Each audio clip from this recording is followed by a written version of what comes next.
Panorama group, जो सोचता है वो करता है। इंडिया गठबंधन में सीट शेयरिंग को लेकर के जितना भी बातें चल रही है, उन सारी बातों में एक बात तो बड़ा ही स्पष्ट है कि जनता दल यूनाइटेड ने अपना स्टैंड बिल्कुल क्लियर कर दिया है। जनता दल यूनाइटेड ने सीट शेयरिंग समझौते को लेकर के जो बातें कही है, वो साफ इशारा कर रही हैं कि किसी भी तरह से कोई भी कुर्बानी या एक स्टेप भी पीछे हटने के लिए जनता दल यूनाइटेड तैयार नहीं है।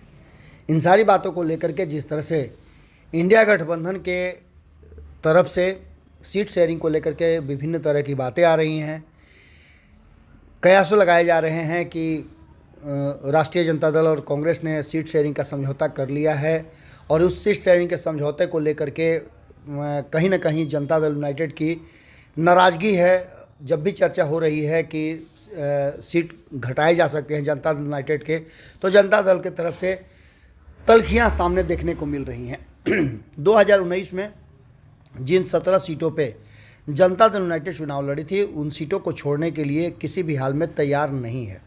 2019 में 17 सीटों पे लड़कर के 16 सीटें जीतने वाली जनता दल यूनाइटेड ने साफ कर दिया है कि वो अपनी सीटें, जीती हुई सीटें नहीं छोड़ेगी। जेडीयू और आरजेडी दोनों पार्टियां बिहार में बीजेपी को कड़ी टक्कर देने की स्थिति में है, अगर जो वर्तमान परिस्थिति है उसमें सामंजस्य और एक दूसरे के साथ बने रहने की बात सामने रहे।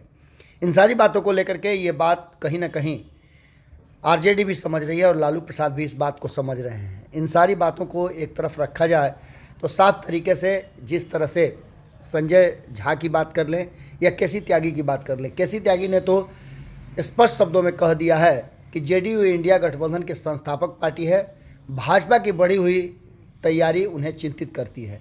इंडिया गठबंधन के उम्मीदवारों के चयन में देर होने से कई तरह की समस्याएं हो रही है और पार्टियों के बीच सीट शेयरिंग को लेकर के बात जो चल रही है उसमें देरी होना भी कहीं ना कहीं चिंता का कारण है।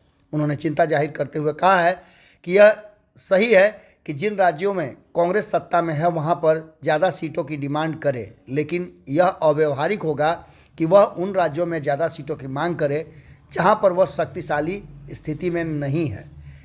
इन सारी बातों को लेकर के इतना ही नहीं, केसी त्यागी ने और भी कई बातें कही है। जहां एक तरफ कांग्रेस को नसीहत दिया है, वहीं दूसरी तरफ केसी त्यागी ने राष्ट्रीय जनता दल की तरफ से लगातार राम मंदिर पर दिए जा रहे बयान पर भी कड़ी टिप्पणी की है।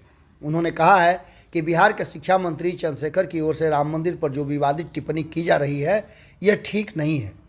राम मंदिर की प्राण प्रतिष्ठा को लेकर किसी प्रकार की अव्यवहारिक और अनुचित टिप्पणी करने से इंडिया गठबंधन के घटक दलों को परहेज करना चाहिए। इससे भाजपा का पक्ष मजबूत होता है। ये सारी बातें कहीं ना कहीं जब केसी त्यागी कहते हैं तो ये साफ नज़र आता है कि मामला कहाँ जा रहा है। ऐसी स्थिति में ये भी कहा जा सकता है कि कहीं ना कहीं लालू और इंडिया गठबंधन के रडार से नीतीश कुमार निकलते दिखाई दे रहे हैं। अब देखना दिलचस्प होगा कि इस अल्टीमेटम के बाद लालू प्रसाद क्या करते हैं। हालांकि ऐसा लगता है कि लालू प्रसाद किसी भी हाल में नीतीश कुमार को छोड़ने के पक्ष में नहीं है। अगली खबर में हम आपको बताते हैं कि आखिर इंडिया गठबंधन के भीतर चल क्या रहा है और नीतीश कुमार के लिए किस तरह की योजना और रणनीति बनाई जा रही है। जुड़े रहिएगा भारत लाइव के साथ। बहुत बहुत पनोरमा ग्रुप, जो सोचता है वो करता है। अगर ये वीडियो पसंद आई और वह बिहार के राजनीति और बिहारियत से सरोकार रखेनी तो सब्सक्राइब बटन दबा के चैनल के सब्सक्राइब कर ली। ओजे एगो घंटी बा, ओकरा बटन दबा देला से कुल सटीक और मारक खबर रुआ मुफ्त में मिल जाई। अगर रुआ पत्रकारिता के हमनी के नया प्रयोग में सहयोग कर चाहतानी तो ज्वाइन बटन दबा दी।